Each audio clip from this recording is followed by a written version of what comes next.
You know, social media was once a far more innocent place. Before the days of political polarization and people fighting about every little thing, they used to just post mundane, uninteresting things to their page. Now, to be fair, my perception might be a little bit rose tinted, considering I had social media as a literal small child from the ages of 10 to 12. Now, despite the immense cringe this is going to cause me, I'm going to take a look at some of my social media pages from this point in time. So we're going to start off with Instagram here. Going back to my oldest post starting in May of 2012, the first thing I notice is exactly what I was saying. There's a picture of a bag of potato chips captioned as such because no one will be able to figure it out otherwise. A Frappuccino, and just lots of food in general. I was definitely a fat kid. There's a post here that says, repost if you can't wait for summer, and for some reason I didn't bother to make the text a color to where you could actually see it without squinting. And up next is something I can hardly bear. It's my 12-year-old thirst traps. Me on the trail is the caption here. Now that is a poon magnet if I've ever seen one. Look at that goddamn face. It's hard to believe, but I must have at some point had the thought process that if I smile at the camera like a mongoloid, that's something girls are going to be attracted to. There's even more food, of course. Gotta love my lack of self-awareness in that respect, just shouting, hey, I do nothing but eat all the time. This post just says, I have a dentist appointment today with no additional context. I don't know what the viewer is supposed to do with that information. Okay, so this is actually kind of funny. There's a picture of my trampoline, and then you see it again blown into my neighbor's yard after Hurricane Sandy.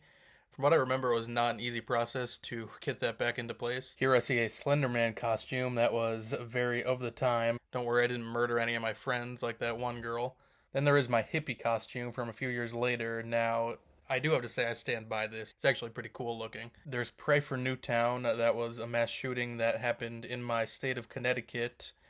I feel like there was still a notion at the time, like doing this made a difference and it wasn't just virtue signaling, like it was almost mandatory that you had to post one of these. Now we're getting into some later content, up to more like 2014 at this point. This is a picture of weeds and it just says weeding at Camp Kill Me. So there is a story behind this. There was this program where they would take junior high kids on these field trips. We were supposed to do fun stuff at this place, but they mistook us for the work camp somehow and we ended up just weeding all day. Some of the parents were mad about it, then others were like, that ought to teach them work ethic. Now the level of cringe visible on my Instagram actually pales in comparison to my 2010 Twitter account. Now, the first thing that occurred to me upon reflecting on this page was that it was kind of cool to actually have a record of stuff from this long ago. Like, this is a tweet from the summer of 2010. I had been at my cousin's pool and I got burnt. And then there's another tweet here about this Myst fan that I was playing with one of my friends, and it was just funny remembering. Also, I recounted some fall I had on my scooter, probably one of the more significant injuries I've had. Now, I was obsessed with WWE wrestling at this point in time, so the vast majority of my tweets are about that. This one here I found particularly funny. I am so pumped for going to the house show tomorrow and Halloween the next day. Oh my god, what a weekend. Oh yeah, and my friends are sleeping over. Apparently, I didn't like my friends that much. Mostly just like the wrestling. Gosh, took sleeping med to cure my cough. Feel like I'm high or something. LOL, love times like this where you laugh at anything. A 10-year-old drug addict, ladies and gentlemen. It was also noticeable to me the extent to which I would just follow any bandwagon and what was popular. Like, I just tweet here, gosh, Rebecca Black Friday has been trending for like a week. I looked up Friday or whatever, and it sucks. Like, wow, what an original thought. You're like, yeah, you figured out that Friday is not a good song. Congratulations. Also, I really seem to think it was an accomplishment just to rack up a high quantity of tweets. You see here I say 100th tweet. Only been on 2 months, so in a year maybe I'll have 1,000 tweets. Thanks to my 2 followers and everyone who supports this page. Oh my god, I was really just doing a lot of shouting into the void. Now this might be my favorite tweet of them all. It just says boom boom pat in all caps.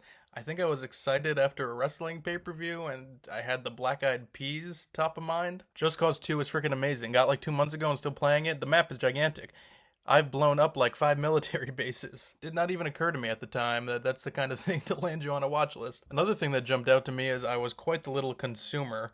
So there's quite a few tweets like this. Since Miz promoted hashtag crispy chicken sandwich, I'm tweeting it. Hope it trends. Pepsi throwback equals awesome. Heard about Maroon 5's new album, hashtag overexposed, coming out this summer. We'll definitely misspelled buy it on iTunes. The misspellings are everywhere as well. But yeah, I was just a little promotion machine for all kinds of different brands. I have to say though, this was kind of fun. I'm definitely ready for this trip down memory lane to be over. I think I'm on the verge of having a cringe overdose, so we'll have to leave it here.